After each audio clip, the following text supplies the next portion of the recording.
Buenos días a todas nuestras amigas y amigos que nos siguen a través de los 96.5 MHz de la frecuencia modulada estéreo de RTP 96.5 FM, en la provincia de Santa Elena y Guayas 98.7 FM también, en la provincia de El Oro. Muy buenos días a la gente del Real Audio, www.rtp.es, un clic y en cualquier parte del mundo. El programa anterior me reportaron que lo estaba escuchando Satanás porque está la consulesa del Averno ahí. Nosotros no, nosotros en la tierra nomás. Y por último, muy buenos días a la gente que nos ve y nos escucha a través del canal de YouTube de RTP, el Facebook Live de RTP, el Facebook Live de su servidor Rodolfo Vaquerizo Blum. Y dicho lo cual, procedemos con la frase sacramental del líder Abdalá. ¡Rabino! Lo único que la prensa corrupta no miente nunca es con la fecha del día. No. A ver, martes 4 de agosto, martes 4 de agosto. Sí, ¿no? Martes 4 de agosto. Hoy tenemos... Lo bueno de tener de compañera, aunque sea 2 veces por semana, ¿no? Alguien que estudia en el norte, o sea, en Connecticut, en Rhode Island, es que caída de la hamaca no son. Pues. Lo raro es que usted, habiendo estudiado en esos bastiones del wokismo liberal de izquierda, haya logrado mantener su inteligencia y su criterio, cosa que los asambleístas del Ecuador no mantienen. Y dele para luego proceder con nuestro invitado la queja que va a usted explicar. Me gustaría hablar algo que se está debatiendo ahorita en la Asamblea Nacional, que es un paquete de reformas al Código de la Niñez y otras leyes enfocadas en la infancia. Entre las propuestas que se están conversando y las que destacan, una de ellas es incrementar la licencia de maternidad de 12 a 24 semanas. Con remuneración completa, eso hay que decirlo. ¿Pero lo paga quién?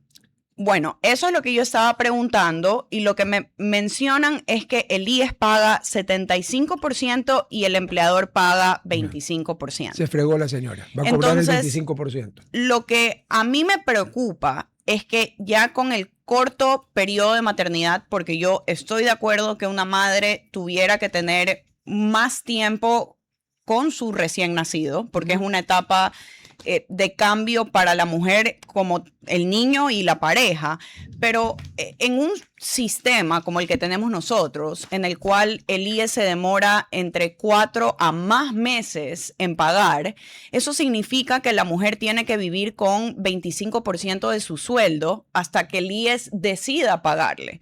Y también lo que me preocupa, y no es la ideología, es más allá y la práctica de lo que quieren hacer, es que la licencia de paternidad pasaría de 10 a 30 días. O sea, otro que va a cobrar el 25%. Por parto normal. Entonces, estamos hablando que en un país donde el IES no tiene la habilidad de pagarle en el mes que se necesite, esa pareja va a tener que ahorrar mucho antes de probablemente estar esperando un hijo para poder mantenerse unos meses que son extremadamente complicados, no solo psicológicamente, mentalmente por los cambios que están pasando, también económicamente, porque no soy madre, pero he escuchado que los hijos son un poquito caritos. Entonces, lo que yo le recomendaría a la Asamblea en ideología, yo sé que queremos ser referente y parecernos a países nórdicos, pero no estamos en la habilidad de suplir la necesidad de familias y darle su sueldo cuando corresponde. ¿Qué vamos a causar? O sea, el Ecuador no es un país que no vive, o sea, nosotros sí vivimos del día a día, vivimos del sueldo. Entonces, ¿qué vamos a pretender de madres que ahora quieren o pretenden que se pasen 6 meses sin trabajar? O sea, ¿cuándo el IES va a decidir pagarles y cómo van a sostenerse en familia? O sea, la idea o la ideología detrás del tiempo de maternidad es buena, pero en la práctica no tenemos la habilidad de hacerlo. Y me preocupa mucho porque entonces, ¿qué demuestra eso? Que la gente en la Asamblea Nacional está tan desconectada de la realidad de la ciudadanía, porque obviamente ellos sí reciben un sueldo significativo. Todos los meses. Y probablemente tengan a mamita, papito, suegrito, suegrita que los ayude económicamente, pero la realidad del ecuatoriano promedio no lo es. No. Y a veces ellos sostienen no solo a su familia, pero también a sus padres, a sus primos, a sus hermanos.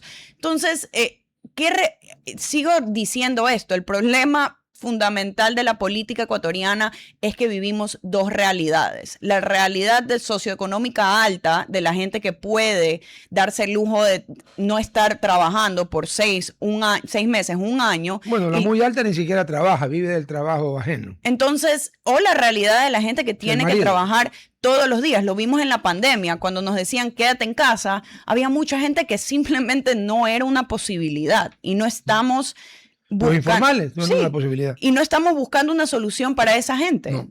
Pero bueno, a ver, Gerhard, anóteme a los animales estos para, perdón, insulté a los animales, a los asambleístas, porque si el 75% lo va a pagar una entidad a la que ya mismo revientan, que Dios las haga reconfesadas. Pero bueno, le damos los muy buenos días a nuestro invitado de hoy, el señor César Paz. Él es asesor internacional en seguridad y un tema interesante, años atrás, es graduado de la Academia del Federal Bureau of Investigation, FBI, en Quantico, Virginia, graduado del Centro Federal de Entrenamiento Policial, FLATC, en Brunswick, Georgia. Correcto. Graduado del Servicio de Inmigración y Naturalización de Estados Unidos, el USINS.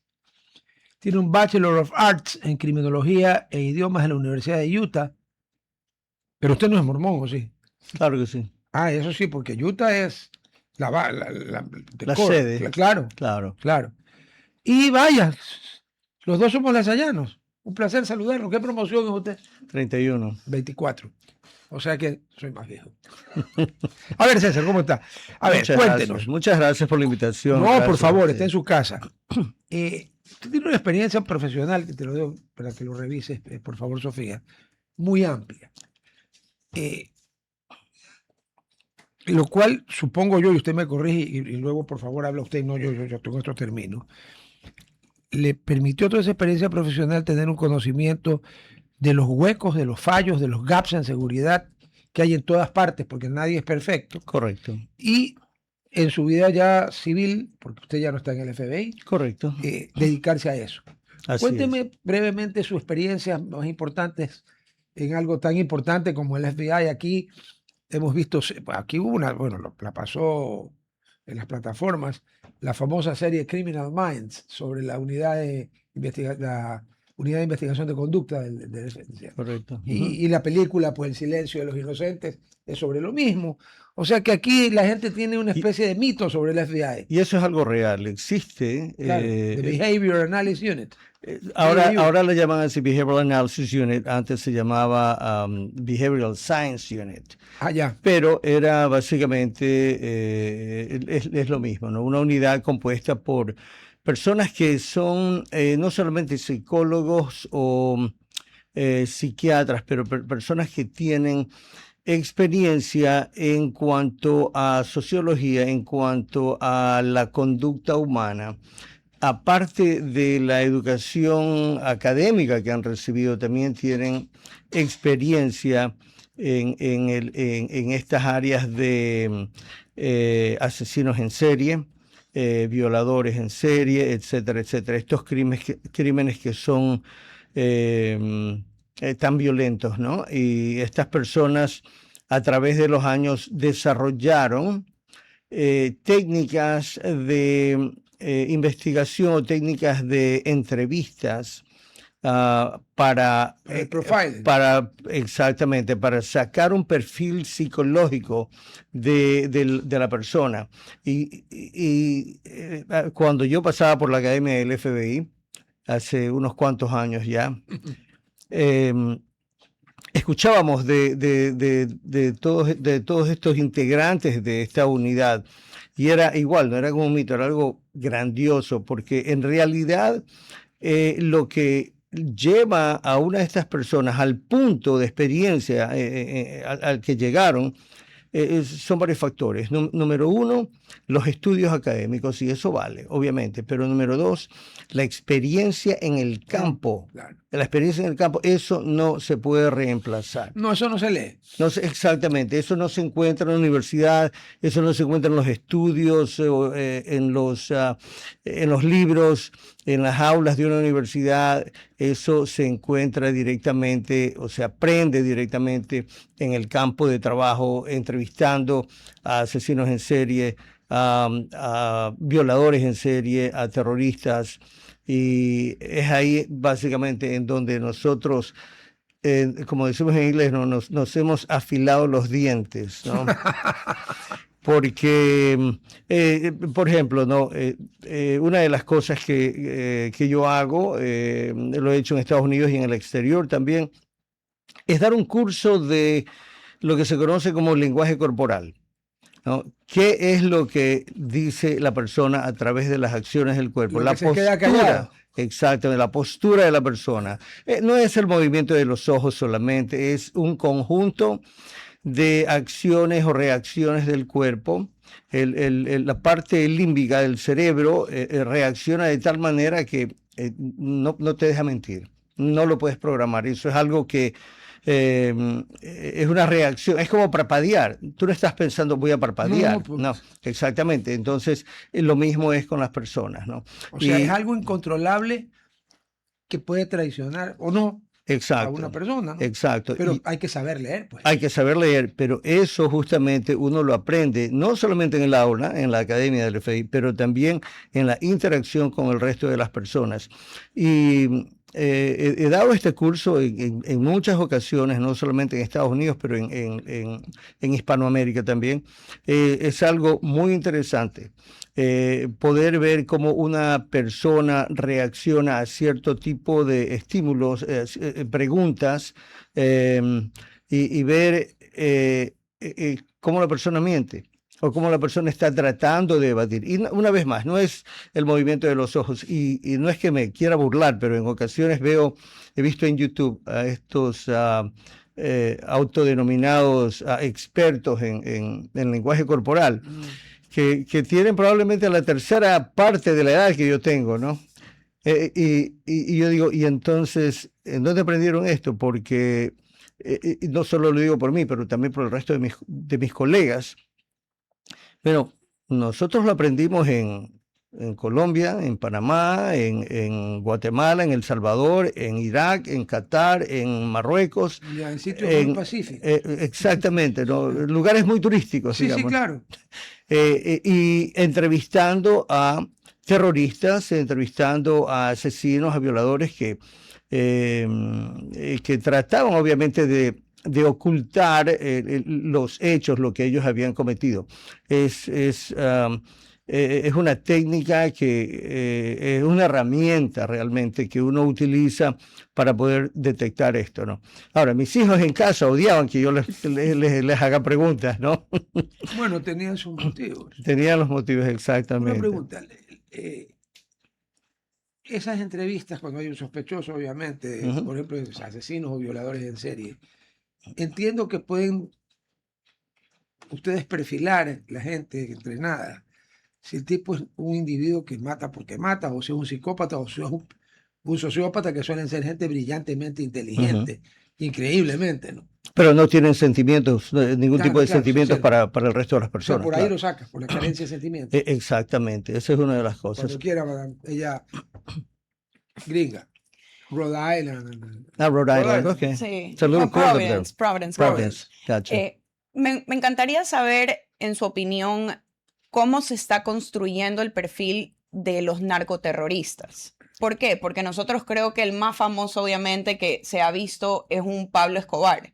Pero lo que he podido investigar, digamos, de ciertos narcos en México, que cada vez son más estudiados, son más cultos en lo que están haciendo, han afinado su trabajo. Así es. ¿Cómo ha crecido el perfil de un narcoterrorista y se está haciendo diferente? Bueno, el perfil del narcoterrorista ha crecido y ha cambiado, ha evolucionado igual que el perfil de una organización delictiva, de una organización de narcoterrorismo, de narcotráfico o de una organización de terrorismo.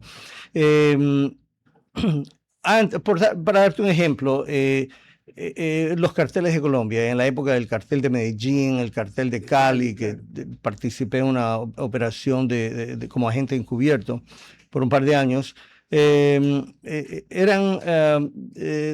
demasiado abiertos y se proyectaban de una manera muy arrogante.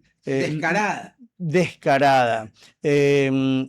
Manejaban Bugattis, Ferraris, BMW en sus países. Por ejemplo, en Medellín, en los años 70, tú ibas a Medellín en los años 70 y todavía encontrabas gente que te pasaba por un lado y se sacaban el sombrero, te saludaban, buenos días.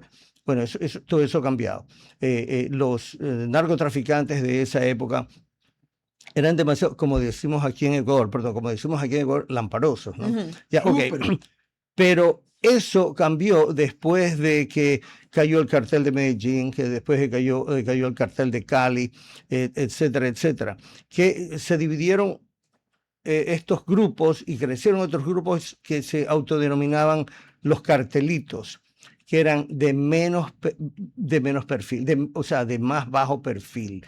No tenían esas mansiones que se veían, por ejemplo, o que compraban o construían Rodríguez Gacha, Drogas La Rebaja, esos eran los de Cali. Exactamente, o Pablo Escobar, ¿no? Entonces, cambió eso. Entonces, una persona que está involucrada en a estos niveles de liderazgos de un cartel, obviamente son sociópatas, no les importa el sufrimiento de las otras personas, no les importa que no tienen esa misma afinidad con sus familiares o con otras personas que conocen, porque les importa solamente ellos. ¿Y cómo demuestran eso? La manera en que se visten, la manera en que actúan, esta ansia al poder, ¿no? De modo que se fijan en ellos y tratan más bien de ganar más poder, más dinero, más control, se convierten en más sanguinarios y obviamente las víctimas de esta industria ilegal son aquellos que no solamente los adictos, los que se hacen adictos, pero también el pueblo en sí. Por ejemplo, y he conversado de este tema en múltiples ocasiones, cuando un cartel de la droga trata de ganar control en un país, ¿qué es lo que primero hacen? Identifican a una campaña política, a una o más campañas políticas, e invierten dinero. Compran la campaña política, compran al futuro presidente. Cuando esa campaña gana, ¿qué es lo que sucede? El siguiente paso para un cartel de la droga es el de poder comprar, controlar, infiltrar el sistema judicial y penitenciario. ¿Okay? Eso primero y luego otras entidades del gobierno. Que tienen una estrategia muy absolutamente clara. El tercer nivel es la infiltración y el control del sector privado. Si tienes un centro comercial, si tienes una compañía constructora, si tienes un banco, tratan de infiltrar eso. ¿Y cómo lo hacen? A través de la presión o a través del dinero.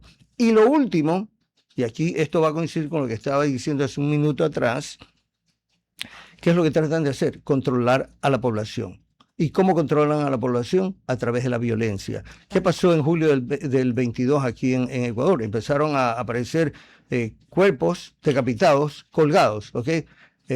Si eso no es un mensaje brutal. Pero bien claro. Exacto, para la población, entonces, pero esa es la manera en que controlan. Se han vuelto mucho más... Exacto.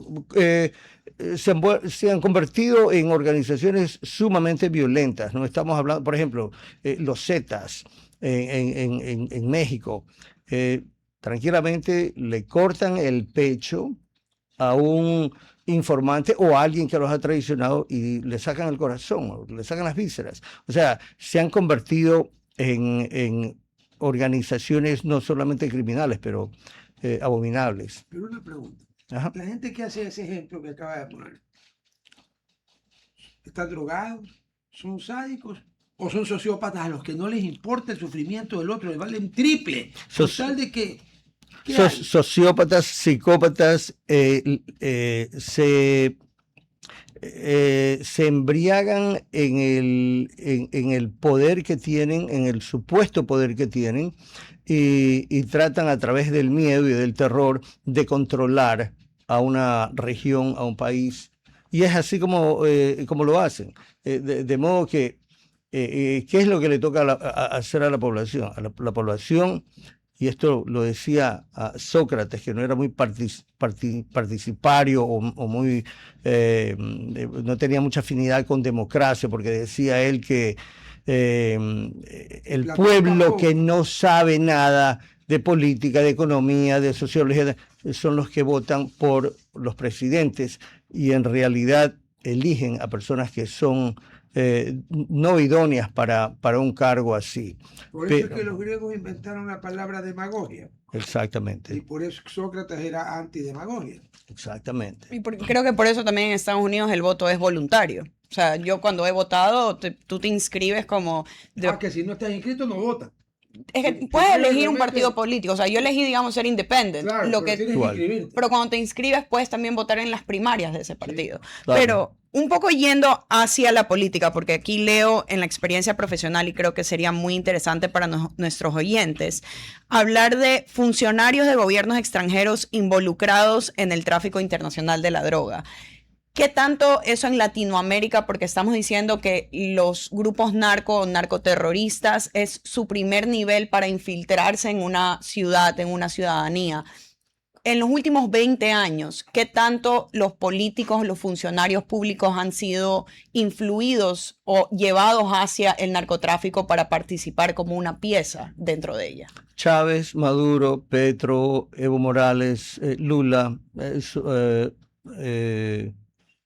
Rafael Correa, son ejemplos claros de cómo estos grupos de narcotráfico, estas organizaciones criminales, yo les llamo sindicatos criminales, ¿no?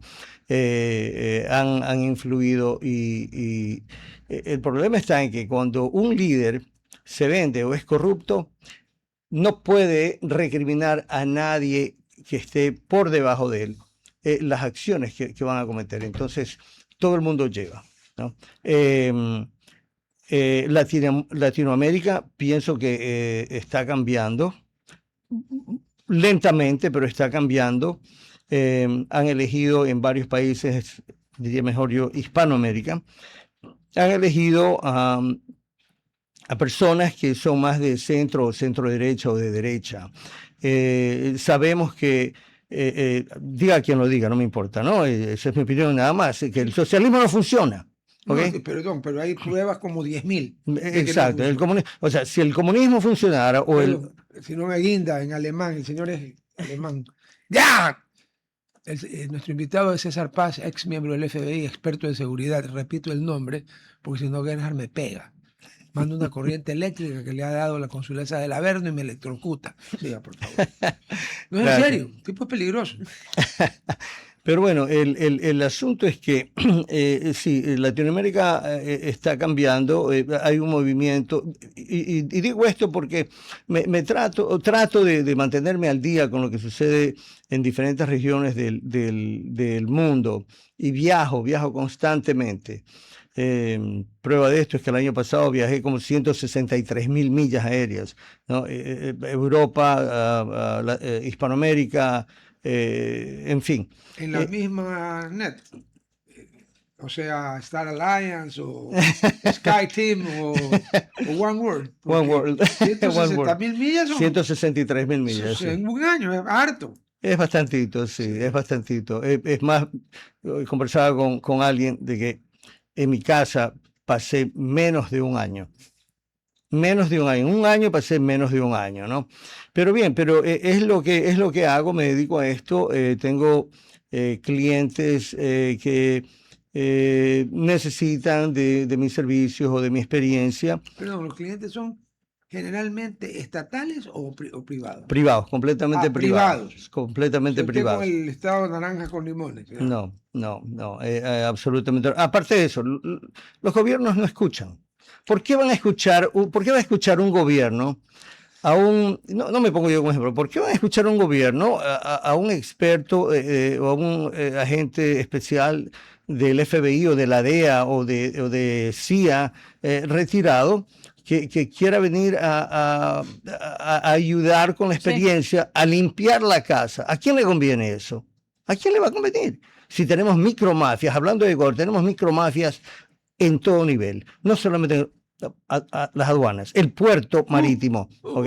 Que es una de las cosas que justo con mi socio y muy querido amigo Salim Mansur estamos conduciendo un proyecto un estudio en cuanto a las debilidades, las falencias de los puertos marítimos y de los aeropuertos aquí en Ecuador. Deben de tener casi una enciclopedia, van a terminar así. Sí, necesitamos bastante tiempo, es un trabajo bastante arduo.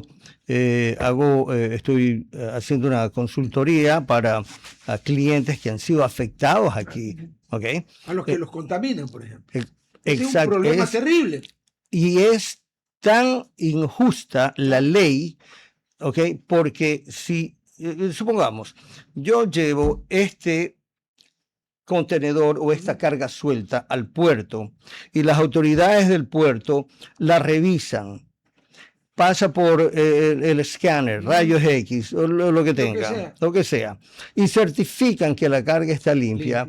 Entonces yo ya no tengo más control. Hasta ahí llegué. Exacto, yo no tengo más control de esa carga, pero la carga que va puede ser a España, puede ser a Países Bajos, a Canadá, a Estados Unidos. Bélgica, que dicen que se ha convertido en un núcleo de... Sí, Bélgica está... Bueno, Bélgica es bastante serio. Pero entonces, ¿cómo se justifica que pasa la prueba antidrogas aquí, pero llega a uno de estos países contaminada? Y encima de eso, la fiscalía pone la responsabilidad sobre los exportadores. Entonces, si el exportador paga aproximadamente entre 32 y 35 dólares por contenedor, por el escaneo de la carga, y aparte de eso, millones de dólares al año para la seguridad, aparte de lo que el gobierno impone. Entonces es ridículo, es completamente contraproducente que la responsabilidad se la ponga al exportador, porque el exportador ya tiene un motivo político aquí en Ecuador. El origen de, yo no digo ahorita, desde hace años más atrás, muy simple. Aquí desde el año 2000, desde el año 1998, en la campaña electoral en la que ganó Drácula, un individuo que cogió el dólar a 5.000 y lo dejó en 25.000, un tal Maguat. Le hicieron un fraude monumental. El candidato al que le hicieron el fraude era Álvaro Noboa. Bananera Noboa, el mayor exportador del Ecuador y la tercera o cuarta compañía exportadora de banano del mundo, después de Dole y de Chiquita. Correcto. Iba por ahí con Del Monte. Ya, okay. Entonces allí, como el establishment a Álvaro no lo quería, derivan el tema de que a mí no me importa si yo te controlé y te revisé, pero la carga es tuya. Y la fiscalía actúa. Ahí hay una persecución. Ahora entiendo que es menor porque ya Bananera Noboa, después de los problemas que tuvo durante esos años, que el senil doctor Osvaldo Hurtado, presidente accidental del Ecuador, porque si Jaime Roldós no se estrella en un avión, no iba a ser presidente del Ecuador ni el día de juicio final a la hora del té, porque cuando intentó serlo quedó octavo entre 8 en la votación popular. Un honrosísimo puesto, quedar octavo entre 8. Ya. Pero desde ahí viene el tema de que cárgate al exportador, porque era, entre paréntesis, cárgate a Álvaro Noboa. Esa explicación tiene. Y ahora, se ha quedado. Sí, se ha mantenido, ¿no? Y entonces es es frustrante para el exportador, ya sea de camarón, ya sea de banano o lo que sea, tener que lidiar con no solamente con los cargos, con las tasas que se les impone para seguridad, para escaneo, etcétera, pero también encima de eso con la responsabilidad que no la deben tener, porque la responsabilidad debe ser del puerto, de las autoridades del Correcto. puerto. Una vez que me hizo el escáner y quedé limpio y entregué, yo ya que tengo que ver si ya entregué. Así ¿Quién es. es responsable allí? Mira, El problema es justamente... que, ¿sabes por qué también le ponen ahí? Porque siendo el responsable, en última instancia, es el Estado. Porque Exacto. todas esas instituciones, la aduana es del Estado, no es Correcto, privada. no es privada, Ahí está. correcto. Ahora, justamente Salim Mansur y yo estamos asesorando a una empresa, y si me permiten, lo Pueden puedo nombrar mencionar. Sí. de Coca-Cola para abajo, porque más famoso de Coca-Cola no hay. Bien, estamos asesorando a una empresa que se llama Fruta Rica, que tiene su sede en Machala y son exportadores de banano. Implican una carga que ha sido contaminada después de que fue escaneada, y si fue escaneada, entonces, ¿en dónde están los resultados de ese escaneo, de esa revisión, de ese registro? ¿Por qué no se basan en eso? Porque tiene que esta empresa, Fruta Rica, ser acusada de estar ligada a organizaciones criminales en los cuales albaneses, ecuatorianos y otras personas que sí están en el negocio del contrabando ilícito de estas drogas, ¿por qué los tienen que ligar a ellos? Nosotros hemos hecho un estudio, ahora no es el momento de presentarlo, pero es un estudio muy, muy a profundo, y en la representación que tenemos, vemos a esta empresa completamente desasociada con el resto de elementos o componentes u organizaciones o miembros de estas empresas que tienen contactos en Países Bajos o que tienen contactos en el exterior, con quienes sí tienen una asociación ilícita. Entonces, ¿por qué Fruta Rica tiene que pagar por esto? ¿Por qué otras empresas tienen que ser imputadas por cosas que no han hecho, por hechos que ellos no cometieron? Una vez más, si se lleva el banano o la carga al puerto y se escanea y pasa todos esos controles, entonces la responsabilidad debe ser del puerto. Correcto. Y el puerto o las autoridades del puerto son los que deben ser imputados, más no una empresa como Fruta Rica y otras más que existen en Ecuador.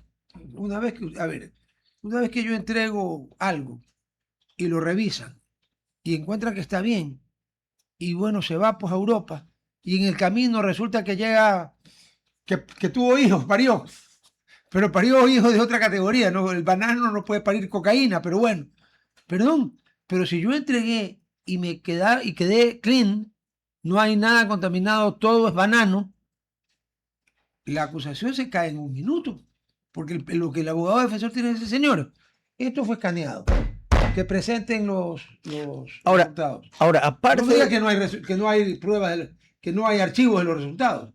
Que eso sería, de Ecuador no me extraña nada a mí. Bueno, no puedo hacer comentarios en cuanto a eso todavía. Pero lo que sí puedo decir es que el banano, este producto, es uno de los productos que más se usa para ser contaminado. Sí. Porque Ecuador exporta mucho más camarón que banano. Pero el problema es en el banano. El problema es en el banano, sí.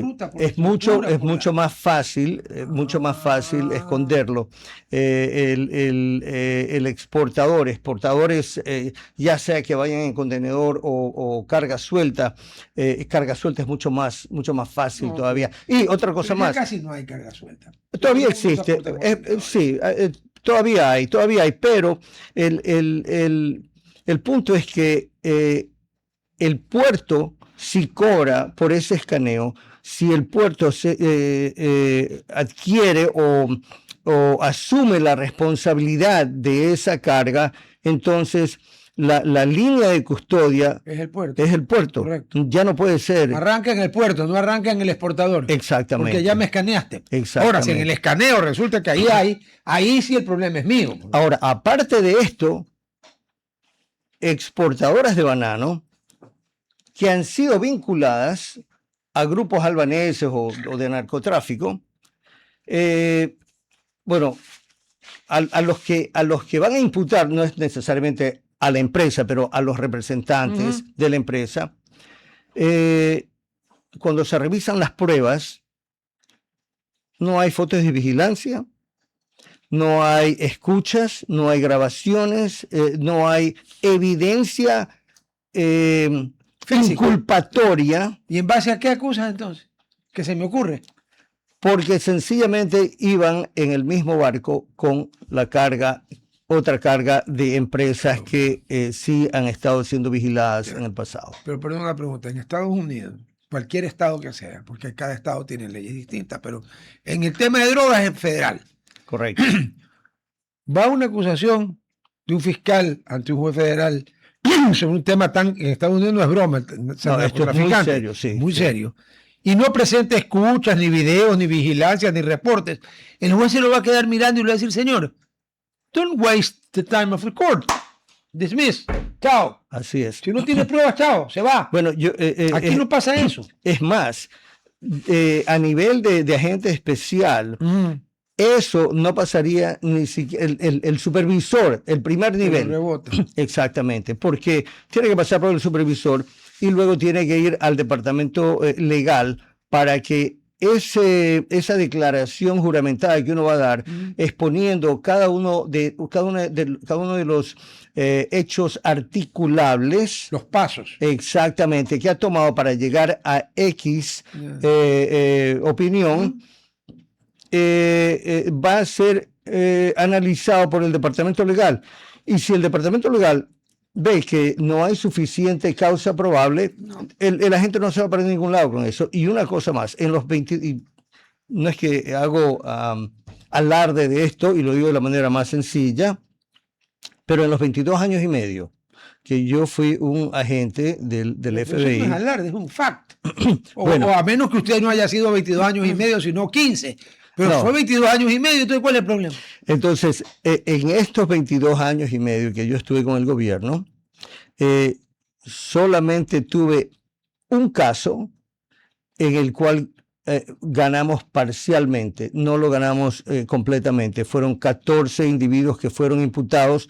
El jurado pensó que el resto de los individuos no estaban, no eran culpables. Que había dudas razonables sobre ello. Sí, pero en realidad presentamos todas las pruebas que la fiscalía requería. ¿Qué es lo que quiero decir con esto? Que cuando el FBI va y le toca la puerta, o la DEA va y le toca la puerta. Es porque ya tiene un archivo de este punto. Exactamente. Y si lo sientan a investigar o si lo sientan a entrevistar, lo que quieren ver es si la persona miente para ponerle más cargos todavía. Porque ya tienes un expediente suficiente para hundirlo. Si no, Exactamente. no llegas allá. Exactamente. Entonces yo, obvio, con otra metodología con la que me he desenvuelto por muchos años, veo las falencias que el sistema judicial y el sistema penitenciario tienen aquí en Ecuador. Entonces es motivo no solamente de alerta, pero de alta preocupación. Mira esa cosita que está allá abajo. O sea, esa es la noticia de RTP. Bueno, acaban de soltar un juez, obviamente, debidamente aceptado, engrasado, premiado, etcétera, a un capo de la droga o a un sicario.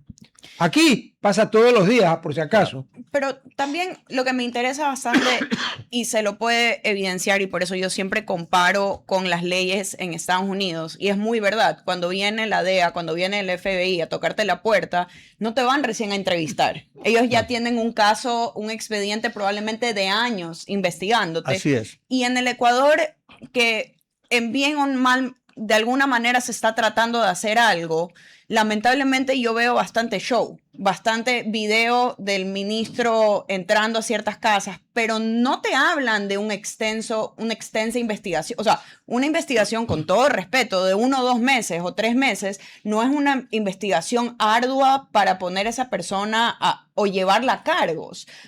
En Estados Unidos una investigación, o corríjame por favor, pero hasta donde yo sé por amigos que son abogados y que viven allá, una investigación de 2 o 3 meses es nada. Claro. Dependiendo del caso, ¿no? Claro. Para un robo normal sí es bastantísimo, pero para lo que estamos hablando, eso no es nada. Usted tiene que tener un caso. A ver, en Estados Unidos 1 de cada 10 casos o menos va a corte porque se arregla antes, ¿no? Porque le presentan al abogado del hombre, mira, tenemos todo esto. Es así. Justamente hay el bargain plea, ¿no? Sí, un plea bargain. Sí. Lo que sucede es que una vez que se hace el arresto, en uno de los pasos en el sistema judicial es el presentar la evidencia que se va a utilizar en el juicio. llaman el disclosure. Discovery. Sí. Descubrimiento. Es justamente el descubrimiento. Yeah. Y se sientan ambas partes, la fiscalía y el agente especial del caso ahí, y el acusado con el abogado defensor o abogados defensores. Y cuando entran a la sala de conferencia y ven toda la evidencia, los videos, entonces lo que mejor optan es por hacer una negociación. Claro. Se declaran culpables, posiblemente con menos cargos, dependiendo. Una pena reducida. Puede ser una pena reducida. Es que el fiscal y lo mismo el Departamento de Justicia, o sea, el FBI, lleguen a un acuerdo, porque hay una tabla de penalidades por las cuales se tienen que regir. Entonces, al presentar toda esta evidencia, ven que la investigación no ha sido una investigación de 2 semanas, 3 semanas, 2 meses, 3 meses, son investigaciones largas. Yo tuve un caso, y no puedo revelar el nombre, pero tuve un caso que duró aproximadamente 10 años. Y 10 años. Sí, en contra de uno de los carteles de la droga de Colombia. Y comprensible. Se incautaron aproximadamente en diferentes operativos 25 toneladas, pero aparte de eso, no eran las 25 toneladas solamente, sino también las naves, la estructura completa, el lavado de dinero. ¿Y qué es lo que hace? La metodología del FBI es le llamamos Enterprise Theory, la teoría empresarial. Claro, y ahí le puedes aplicar la ley Rico. Exactamente, exactamente. Chao.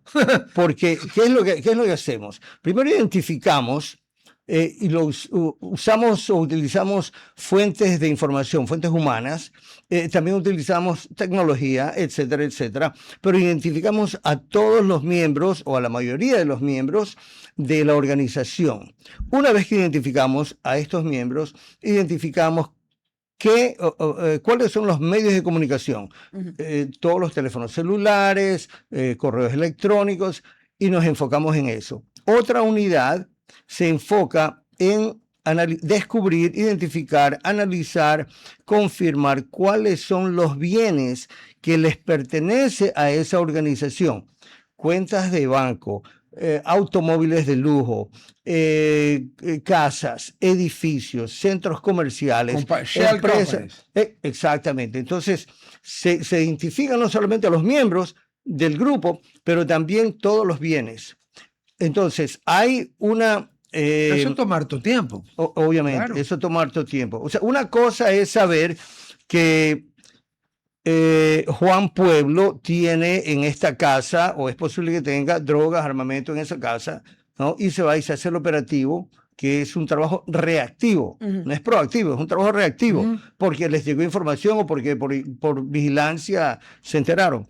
Pero otra cosa es averiguar que Juan Pueblo está ligado a fulano, sutano. Al cartel de los MXY. Exactamente. Y entonces ahí empiezas a alumbrar la carpa desde adentro hacia afuera. Porque cuando es más de uno, ya entra el Es un delito. enterprise, Claro, es porque una una empresa. conspiración para delinquir. Correcto. Entonces, la metodología que el FBI utiliza es la metodología del Enterprise Theory, de la teoría empresarial, Claro. de que o sea, tiene que existir un CEO, tiene que existir un presidente de la empresa, el líder del cartel, y luego la estructura. Ahí está, miren. Niegan prisión preventiva para alias Pausa, presunto sicario de los Lobos. O sea, aquí un juez le niega la prisión preventiva a un individuo que está acusado de sicariato. Pero eso también tuviera que decir, porque en Estados Unidos tú tienes prosecutors, tienes jueces. ¿Existen jueces especializados que tratan estos temas o saben cómo tratar esto? ¿O qué diferencia hay, digamos, entre los prosecutors y los jueces que hay, digamos, en Latinoamérica, que yo creo que no están muy preparados para entender la estructura de un narcogrupo? Porque lo que veo es que tienen cierta experiencia, pero no son tan preparados como los jueces y los abogados que saben cómo tratar estos tipos de casos. Aquí Bien, hay una cosa que inventaron, si no me equivoco, en la Constituyente del 2008. Son los jueces multicompetentes. No, pues hermano. Un juez que tiene que ver derecho penal, concretamente temas relacionados a delincuencia organizada o a tráfico de drogas, no puede ser un juez de familia, ni Correcto. puede ser un juez de tránsito. Correcto. A ver, para hablar del FBI, digamos, ¿no? Nos enfocamos un poco en el FBI. El FBI tiene diferentes programas de investigación. Tiene el programa de narcotráfico y lavado de dinero, tiene el programa de corrupción pública, tiene el programa de crímenes de cuello blanco, etcétera, etcétera. Entonces, tecnológico, todo. Entonces, estos agentes pasan varios años en estos programas y se especializan en este tipo de investigaciones. Y cuando llegan ya a cierto punto, estos agentes pueden pasar a otras unidades para especializarse o traer esa experiencia investigativa a otras unidades, ¿no? Lo mismo sucede con la Fiscalía Federal y la Fiscalía Estatal. La Fiscalía Federal tiene diferentes unidades que investigan o hacen imputaciones o llevan a juicio a personas o entidades que infringen leyes, diferentes leyes, ¿no? Si es crímenes de cuello blanco, y se especializan en eso. Los jueces también, no digamos que se especializan, pero escuchan casos criminales, ¿ok? Y obviamente el juez, que es la máxima autoridad en la corte y al que se le debe respetar. Your Honor. Exacto, al máximo. Your Ese es el imperio de ese. Ella fue paralegal en New York. Okay, so you know all about it. Sí. Yeah. Entonces, para contestar tu pregunta, sí, hay especialización. Los agentes traen o llevan su experiencia de una unidad a otra, experiencia investigativa. Pero yo no creo que un juez civil pueda manejar un caso penal, ¿no? Es diferente. De modo que, bueno, pero esos son cambios ya que estructurales. El ejemplo es muy país. simple. Si a uno le da un infarto, ¿a dónde va? ¿Al cardiólogo o al cirujano del cerebro? Al cardiólogo. Pero es que tú también en Estados Unidos, yo hice un internship en una corte en Rhode Island, donde yo trabajaba en Elderly Abuse Unit, donde tenían justamente ciertos... Allá no es broma. Eso es serio, sí. Abuse. Pero ciertos prosecutors, ¿y qué te dabas cuenta? Que todo el caso que se armaba era de la mano del abogado y obviamente la policía o el agente que investigaba estos temas. O sea, el mismo abogado no trae un tema si él no está en su mente garantizado que tiene todas las pruebas para ganar y para sentenciar a la persona. Claro, el viejo aforismo de los abogados litigantes. Entonces, nunca hagas una pregunta a un testigo a menos que tú ya sepas la respuesta. Si no, no le preguntes. El FBI, cuando le da un caso a un abogado para que lo pueda llevar al frente de un juez. El FBI tiene sus... O sea, cuando presenta un caso, es la fiscalía la que...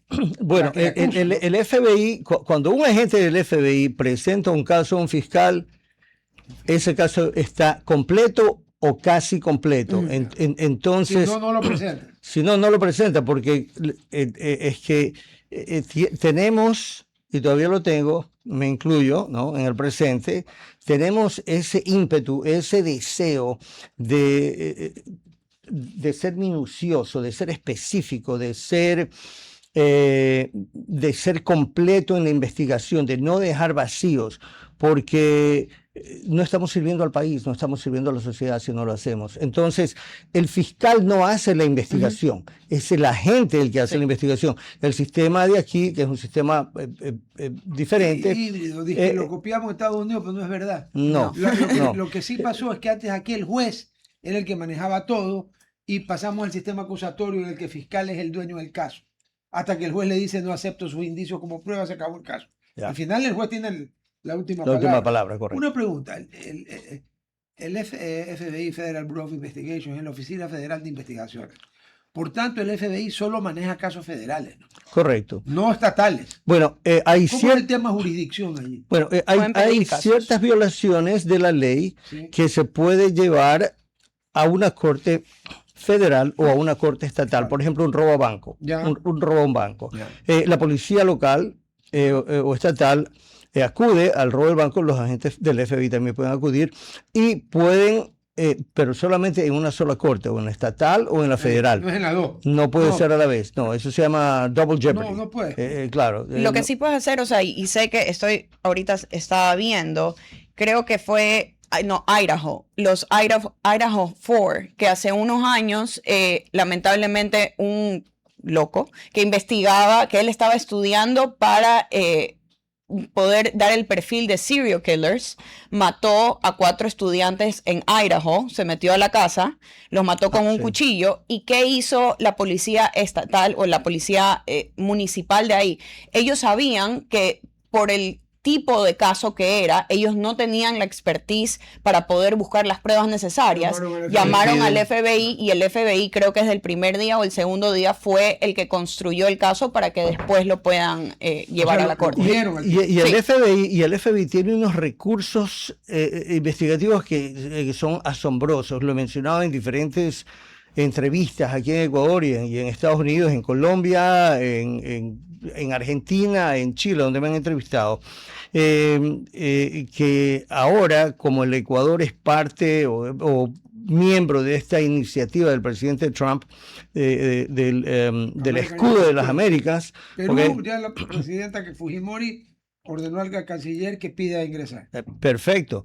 Los recursos que trae el FBI y los recursos que trae el gobierno estadounidense son increíbles. Pero el problema que yo veo aquí es que los recursos pueden venir tal cual pasó con el Plan Colombia, pueden llegar a Ecuador, pero ¿cómo garantizamos que las personas que reciben esos recursos los pueden utilizar de la manera más efectiva, de la manera más eficaz, de una manera no contraproducente? O sea, a ver, si estamos investigando a una organización terrorista o narcoterrorista, exactamente, que es internacional por definición. Exacto.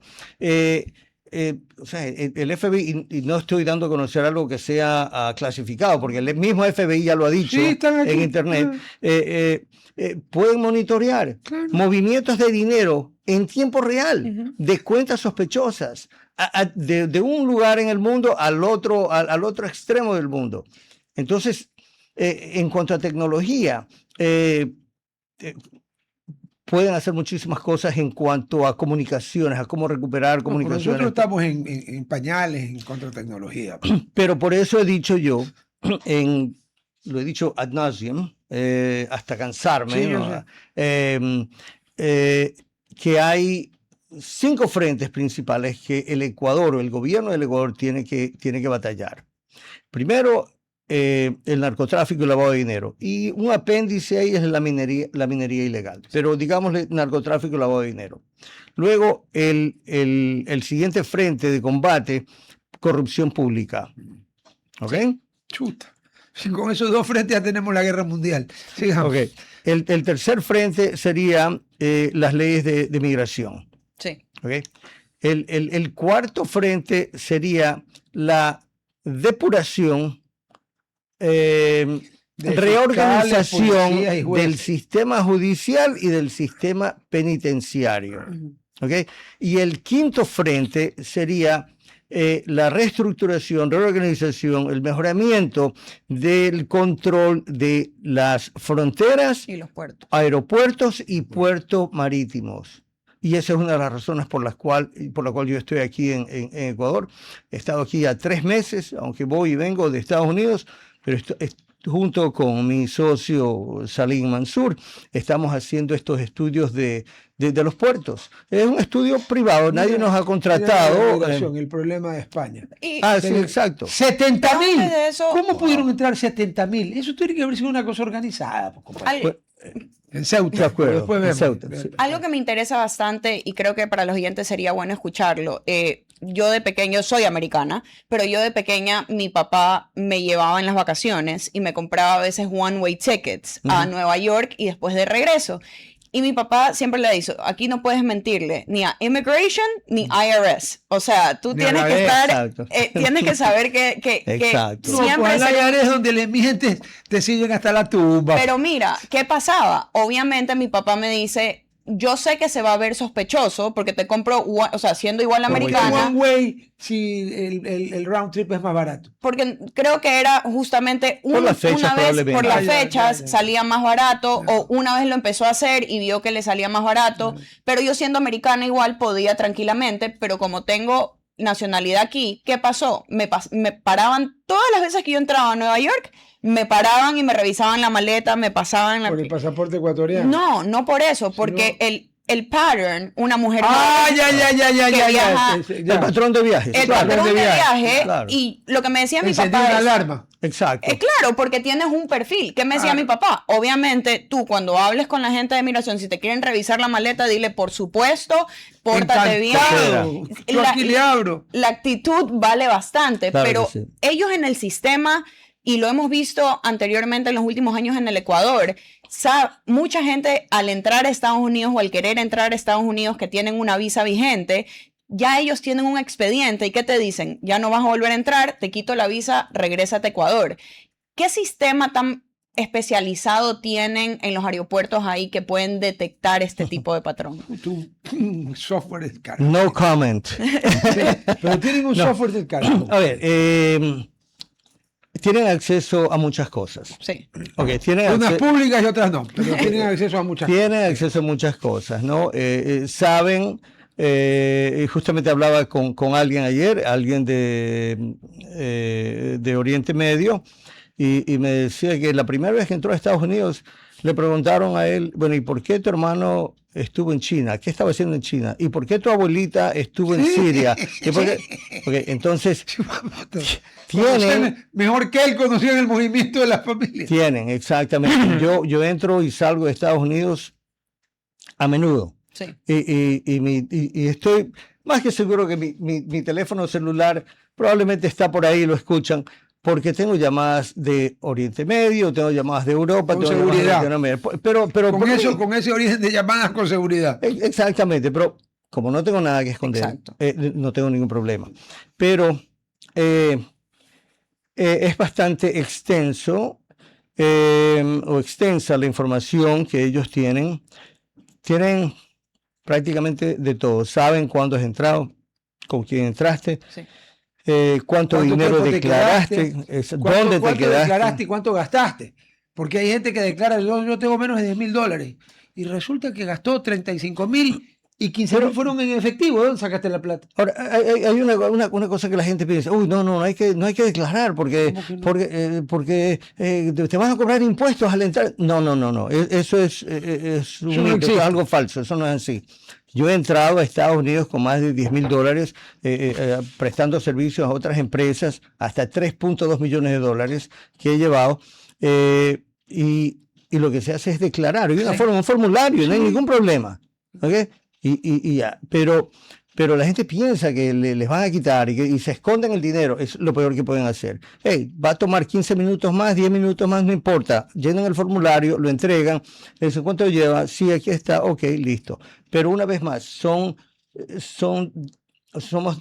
tenemos diferentes sistemas, ¿no? Ecuador y Estados Unidos. Y Ecuador y cualquier otro país del mundo. ¿Ok? Son sistemas diferentes. Pero lo que sí hay que hacer, pienso aquí en Ecuador, es que, y lo he dicho una vez más, ad nauseam, que los que dirigen este plan de seguridad que se ha dado a conocer Ajá. hace un par de semanas, El nuevo, sí. el nuevo, o sea, deben ser personas que tienen la experiencia comprobada, que ya han hecho, no operativos, No. porque operativos eso es algo primario, ¿ok? Sí. Me refiero primario elemental. Es ¿ok? el primer escalón. Exactamente. Me refiero a lo que estaba hablando antes, ¿no? La identificación completa de una organización criminal. Los GDOs de aquí están asociados o a Colombia o a México. Correcto. Ok, take your pick. Escoge uno. ¿Qué es lo que quieres? Ok, entonces, el director de orquesta, que esa es la analogía que yo siempre hago, tiene que saber o sabe cuándo la sección de violines va a empezar, ¿no? Cuándo la sección de percusión va a empezar. Es lo mismo en este tipo de planes. Y la analogía, en mi opinión, es perfecta porque necesitan a alguien o a varias personas que tienen la experiencia comprobada. ¿Okay? ¿Quién es el fulano de tal que está liderando estos operativos o esta investigación? ¿Qué experiencia tienen? El hecho de que sean, y no los menosprecio, pero el hecho de que sean militares o exmilitares no significa que tienen la experiencia de un investigador. No, significa que no la tienen, al revés. Porque Porque los militares no tienen por qué tener experiencia de investigación. Es diferente. Sí. Que saben de seguridad, obviamente pueden saber de seguridad, pueden tomar cursos, pero esto es algo completamente diferente. Entonces, cuando analizamos el plan de seguridad nacional, el nuevo plan, debemos analizarlo con una óptica bastante amplia. ¿Qué es realmente lo que quieren? ¿No? Hay 7 puntos principales. Es eso lo que va a ayudar a Ecuador. Yo agregaría, como ya lo he dicho en muchas ocasiones, estos diferentes frentes, pero cada frente, a ver, si me permite, yo sé que estamos con el tiempo. todavía tenemos tiempo, tenemos 7 minutos. Si yo estuviera, Que 7 minutos son bastantes, dale. si yo estuviera detrás de todo esto, ¿no? Con los 5 frentes, ¿qué es lo que yo organizaría? Diferentes componentes, diferentes unidades. La unidad de inteligencia, que es la que va a identificar a estos carteles, a los miembros de los carteles. La unidad de inteligencia es la que va a reclutar a informantes que puedan proveer información. ¿Okay? Otra unidad, la unidad táctica, los grupos tácticos de SWAT que van a hacer A operar. los operativos. Aparte de esto, la unidad analítica, los analistas que pueden tomar la información o la inteligencia en bruto que los oficiales de inteligencia traen o generan y la ponen en un contexto, la ponen de una manera que es más legible, más, digámoslo así, comestible, que se la puede entender. Okay, aparte de esto, vamos a necesitar el componente legal. El componente legal es absolutamente necesario, de modo que no se puedan violar ninguna leyes. Se te cae el caso, pues si no lo tienes bien hecho. Exactamente. Si no hay un departamento legal o un componente legal, estamos perdiendo el tiempo. Sí. ¿Okay? Como lo he dicho antes, ¿no? Claro, que aquí debería ser la fiscalía, pero Dios nos haga reconfesados porque una buena parte de los señores fiscales les gusta el aceite de oliva. Pero es como un Y el checklist siguiente, allá. y el último componente o penúltimo por ¿Cuál? ahí componente es el componente que se dedica a hacer las investigaciones, la identificación, la confirmación de todos los bienes de estos grupos, en dónde están, en qué cuentas están, qué han comprado. El centro comercial tal, el gimnasio cuál, la empresa constructora X, Y, Z. Eso, la construcción me pone nerviosísimo. Y cuando se ejecuta el plan, obviamente la unidad de inteligencia va a tener asociada un apéndice la unidad que hace las escuchas, ¿okay? Que de ahí también se genera inteligencia y se la pasa al componente analítico. Entonces, cuando ya se ejecuta el plan operativo, se cortan las comunicaciones de todos esos teléfonos, de modo que nadie se pueda comunicar a las 6 de la mañana, a 5 de la mañana, cuando se ejecute el plan. Y al mismo tiempo ya están preparadas todas las órdenes de la Corte para congelar cuentas de banco, para confiscar bienes raíces, para confiscar botes, yates, carros, lo que sea. ¿Okay? Ahí se cae esta estructura. Sí, pero aquí ha habido casos en que entre la operación y que te congelan los activos pasan Pero días y no ¿qué semanas. también pasa? Tú en la FBI cuando está haciendo un raid, con todo respeto del mundo, no llevan a cámaras. No sale en Ecuavisa ni No, TC. no, ¿Por no, qué? no. Porque están haciendo un trabajo también de inteligencia. Y tú al Correcto. sacarlo en las noticias de la mañana o en X, Le estás avisando a todo el mundo. Ya. Ah, pero Eso, aquí... eso es showtime, eso es Sí. showtime. Claro. O sea, aquí no, es preferible mantener todo este tipo de investigaciones a nivel bajo, de perfil bajo. Ujú. No estamos aquí, al menos eso es como a nosotros nos han enseñado, esa es la ideología, la metodología, eso es lo que nosotros creemos. No estamos aquí para vanagloriarnos, no estamos aquí para salir en cámara, estamos haciendo, no, olvídate de eso. Aquí el que se beneficia de esto es la sociedad. Ese es el bien común, sosteniendo obviamente o siendo sostenida todas estas acciones investigativas por la Constitución. Pero si la Constitución tiene falencias o no es o tiene leyes que no son aplicables, entonces, ¿qué es lo que se debe hacer con la Constitución? cambiarla. Cambiarla o refrendarla Claro, perdón, claro. Nosotros no le llamamos enmienda, es un cambio. enmendar, hacer un exacto. cambio. A ver, sí. Y en el tema cuando el operativo va con la prensa y todo, aparte del figureteo, el otro problema de que esté la prensa informada es que los que tienen televisores, pues y también tienen esto de aquí, y se Correcto. enteran. Correcto. Vaya por un operativo del FBI a meterse un NBC o CBS o lo que sea, con una cámara, le dicen un momentito, señor, va a ser aquí. Esto es una Exacto. operación federal. Exacto. Han ocurrido casos en que el equipo se reúne en una esquina, en una gasolinera, en un estacionamiento, y pasa alguien y reporta, hey, el FBI está en y entonces empiezan a llegar, pero eso es diferente, ¿no? Pero una vez más, hago énfasis en esto. Aquí el Ecuador, y lo digo así de la manera más abierta y más brutal tal vez, no hay nadie que haya desmantelado un cartel de la droga. Desmantelado. ¿No? Desmantelado es no, acabado. exactamente. Claro. Okay.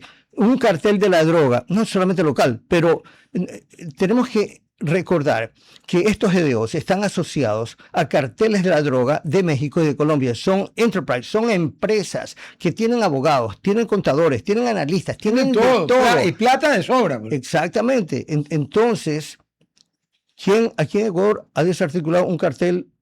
O no, desarticulado, desmantelado un cartel de la droga de Colombia, cartel de Medellín, cartel de Cali? Eso fue producto del trabajo de la DEA, del trabajo del FBI, del trabajo del CIA. Claro, porque tenías el Plan Colombia. Pero ¿qué tan crucial sería para el gobierno de ahora buscar un perfil como el de usted, gente que tiene experiencia, porque tienen una tan buena relación con los Estados Unidos? Hemos visto que... Lo hay, La lo relación es hay. magnífica. Hay personas, y te digo una cosa, yo no estoy buscando trabajo aquí, No. por cierto, y ni siquiera me involucraría con el gobierno, porque uno va a pelear con intereses privados, Sí. y en eso yo no estoy. Yo atiendo más bien a personas privadas, pero existen personas con más experiencia de la que yo tengo, con mejor experiencia de la que yo tengo, Que sí hacen con eso. más conocimiento, ¿okay? Que puedan hacer eso. Trajeron a Eric Prince. Por favor, déjense de llamarlo mercenario. Sí. Eso digo a la gente, al público. La gente no sabe lo que habla.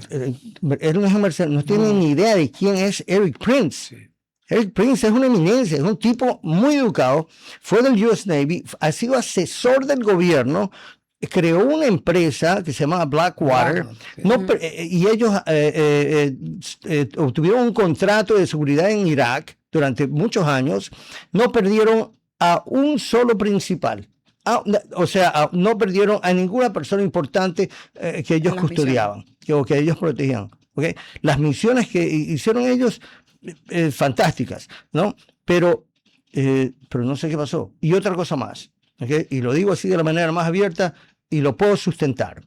Israel o los israelitas no son los indicados para estar aquí en cuestiones de seguridad, porque quienes en Israel han hecho lo que yo estoy diciendo, lo que yo estoy No, pero el preguntando. problema de ellos no es el tráfico de drogas. Exactamente. otro. Claro, es El- seguridad. es de Es seguridad. otro es terrorismo, concretamente. Son es expertos terrorismo. en eso, pero no vamos a llamar a un cardiólogo para que haga el trabajo de un neurólogo, como lo decía usted, ¿no? No, porque me matan. Exacto. Me matan, Entonces, man.